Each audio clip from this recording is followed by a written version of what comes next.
दर्शकों नमस्कार। एक ऐतिहासिक पल की गवाही करने के लिए आज हम आपके सामने हैं। देश के लाखों ईपीएस 95 पेंशन धारकों की न्याय की यात्रा एक ऐसे मुकाम पर पहुंची है जो भविष्य के लिए एक मिसाल कायम करेगा। 6 और 7 दिसंबर की तिथियां सिर्फ कैलेंडर के पन्ने नहीं, बल्कि देश के श्रमिक वर्ग के संकल्प के प्रतीक बनने जा रही है। दिल्ली का जंतर मंतर, जो दशकों से आवाजों का गवाह रहा है, एक बार फिर से एक ऐसे जनोभार का केंद्र बनेगा जिसकी तीव्रता और संगठन शायद ही पहले कभी देखा गया हो। साधारण विरोध प्रदर्शन नहीं, बल्कि एक सुनियोजित, अनुशासित और पूर्ण रूप से शांतिपूर्ण जन अभियान है जिसकी बागडोर राष्ट्रीय संघर्ष समिति के हाथों में है। इस आंदोलन की एक खास और अभूतपूर्व बात यह है कि इसमें देश के विभिन्न राज्यों से आने वाले सांसदों के सीधे तौर पर शामिल होने की पूरी संभावना है। ये जनप्रतिनिधि महज सहानुभूति जताने नहीं, बल्कि धरने के मंच पर बैठकर पेंशनरों के साथ एकजुटता से खड़े होंगे। उनकी मौजूदगी सरकार के सामने एक स्पष्ट संदेश होगी कि ये मुद्दा अब सड़क से सीधे संसद तक पहुंच चुका है।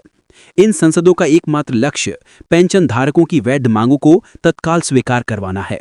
ये आंदोलन महज 2 दिवसीय नहीं होगा। सूत्र बताते हैं कि यदि आवश्यकता पड़ी तो ये संघर्ष 5 दिसंबर तक भी जारी रह सकता है। एक लंबी लड़ाई का आगाज है जिसमें संसद के सदस्य सक्रिय भूमिका निभा रहे हैं। अब हम आपका ध्यान खींचते हैं गुजरात की ओर, जहां से इस पूरे आंदोलन को एक नई गति और दृढ़ता मिली है। गुजरात से प्राप्त हुई है एक अत्यंत सकारात्मक और ठोस खबर। श्री सी पटेल और श्री बी चौहान के नेतृत्व में एक प्रभावशाली प्रतिनिधि मंडल ने सभी पेंशन भोगियों की मांगों को एकत्रित कर एक विस्तृत मांग पत्र तैयार किया है। इस दस्तावेज को एक सोची समझी रणनीति के तहत सीधे देश के प्रधानमंत्री श्री नरेंद्र मोदी और केंद्रीय श्रम एवं रोजगार मंत्री डॉक्टर मनसुख मांडविया को सौंपा गया है। ये कार्य सफलतापूर्वक कैसे संपन्न हुआ, इसकी कहानी भी उतनी ही प्रेरणादायक है। गुजरात के पेंशनर, विभिन्न संघों के नेताओं और सदस्यों ने अद्भुत एकजुटता का प्रदर्शन किया। सामूहिक चर्चा और सहमति से इस मांग पत्र को अंतिम रूप दिया गया। इसके बाद प्रधानमंत्री और श्रम मंत्री के निजी सचिवालय के माध्यम से इसे सीधे सर्वोच्च स्तर तक पहुंचाने में सफलता मिली है।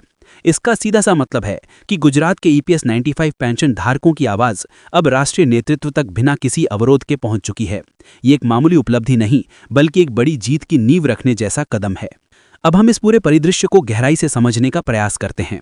4 और 5 दिसंबर को होने वाला ये जन आंदोलन, जिसका संचालन राष्ट्रीय संघर्ष समिति कर रही है, वास्तव में अत्यंत महत्वपूर्ण है। इसका एजेंडा स्पष्ट और सीधा है।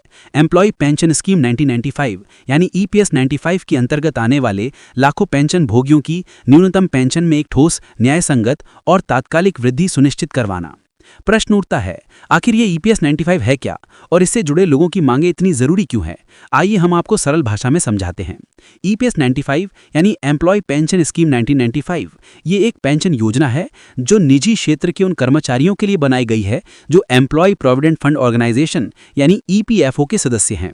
सितंबर 2014 में केंद्र सरकार ने इस योजना के तहत न्यूनतम पेंशन की राशि 1000 रुपये प्रति माह तय की थी। किंतु दर्शकों, आज के इस दौर में जब महंगाई आसमान छू रही है, 1000 रुपये का क्या मोल रह गया है? ये रकम तो किसी एक व्यक्ति के लिए भी एक दिन की उचित भोजन व्यवस्था कर पाने के लिए पर्याप्त नहीं है। फिर ये पूरे परिवार का गुजारा इससे कैसे हो सकता है?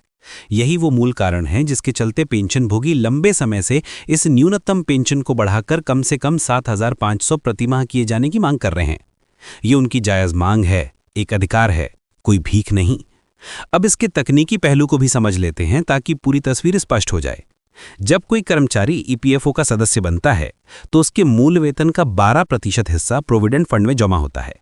इसी के साथ उसके नियोक्ता यानी एम्प्लॉयर का भी 12% योगदान उसके फंड में जाता है।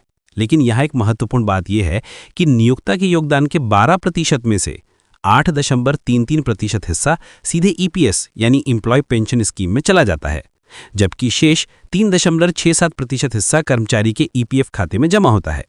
इसका सीधा सा अर्थ यह है कि एक कर्मचारी के भविष्य की पेंशन उसके अपने और उसके नियोक्ता द्वारा किए गए संयुक्त योगदान पर ही निर्भर करती है। ऐसे में जब पेंशन की राशि मात्र 1000 है तो ये पेंशन भोगियों के साथ एक स्पष्ट और खुला अन्याय है। राष्ट्रीय संघर्ष समिति का यह आंदोलन इसी अन्याय के विरुद्ध एक शांतिपूर्ण, संवैधानिक और अत्यंत प्रबल जन आक्रोश है। इस आंदोलन की सबसे बड़ी ताकत है इसका पूर्णतः शांतिपूर्ण और अहिंसक चरित्र। शायद यही वजह है कि इसे देश के तमाम सांसदों का व्यापक समर्थन भी मिल रहा है। यदि आपने पिछले आंदोलनों पर ध्यान दिया होगा तो आप जानते होंगे, जब भी राष्ट्रीय संघर्ष समिति ने जंतर मंतर पर आवाज बुलंद की है, संसद के अनेक जनप्रतिनिधि वहां उपस्थित रहे हैं। उन्होंने न केवल पेंशनरों का हौसला बढ़ाया है, बल्कि संसद के भीतर भी उनकी मांगों को जोर शोर से उठाया। अभी ऐसा ही होने की पूरी संभावना है। इसके अलावा दिसंबर माह में ही संसद का शीतकालीन सत्र भी शुरू होने वाला है। ऐसे में इस आंदोलन का समय बहुत ही सटीक और रणनीतिक है। उम्मीद जताई जा रही है कि सत्र के दौरान अनेक सांसद EPS 95 पेंशनरों के मुद्दे को प्रमुखता से उठाएंगे और सरकार के समक्ष इसे एक तत्काल हल किए जाने वाले मसले के रूप में पेश करेंगे। अब बात करते हैं इस संपूर्ण आंदोलन के कर्णधार कमांडर अशोक रावत की। कमांडर अशोक रावत महज एक नेता ही नहीं, बल्कि पूरे देश के EPS 95 पेंशन भोगियों के लिए एक विश्वास, एक आशा और एक मार्गदर्शक स्तंभ की तरह हैं। उनकी निष्ठा, समर्पण और अथक परिश्रम की कोई सीमा नहीं है। हाल के दिनों में उनका लगातार राज्यों का दौरा जारी है। वो सीधे तौर पर पेंशनरों से मिल रहे हैं, उनकी पीड़ा को शक्त बशक्त समझ रहे हैं और उन्हें इस ऐतिहासिक आंदोलन के लिए संगठित कर रहे हैं। कुछ समय पहले ही वो महाराष्ट्र के दौरे पर थे। महाराष्ट्र के प्रभाजी नगर में उन्होंने पेंशनरों की एक विशाल सभा को संबोधित किया और आने वाले संघर्ष के लिए उनमें नई ऊर्जा का संचार किया। उनके इस प्रयास का सीधा परिणाम ये रहा कि महाराष्ट्र से बड़ी संख्या में पेंशनर इस आंदोलन से जुड़ने के लिए प्रेरित हुए हैं। लेकिन कमांडर अशोक रावत का कार्य केवल पेंशनरों से मिलने तक सीमित नहीं है। वो एक कुशल रणनीतिकार की भांति काम कर रहे हैं। वो विभिन्न राज्यों के मंत्रियों और सांसदों से भी सीधा संवाद स्थापित कर रहे हैं, उन्हें इस मुद्दे की गंभीरता और पेंशनरों की वेदना से अवगत करा रहे हैं और आंदोलन में उनके पूर्ण समर्थन की अपील कर रहे हैं।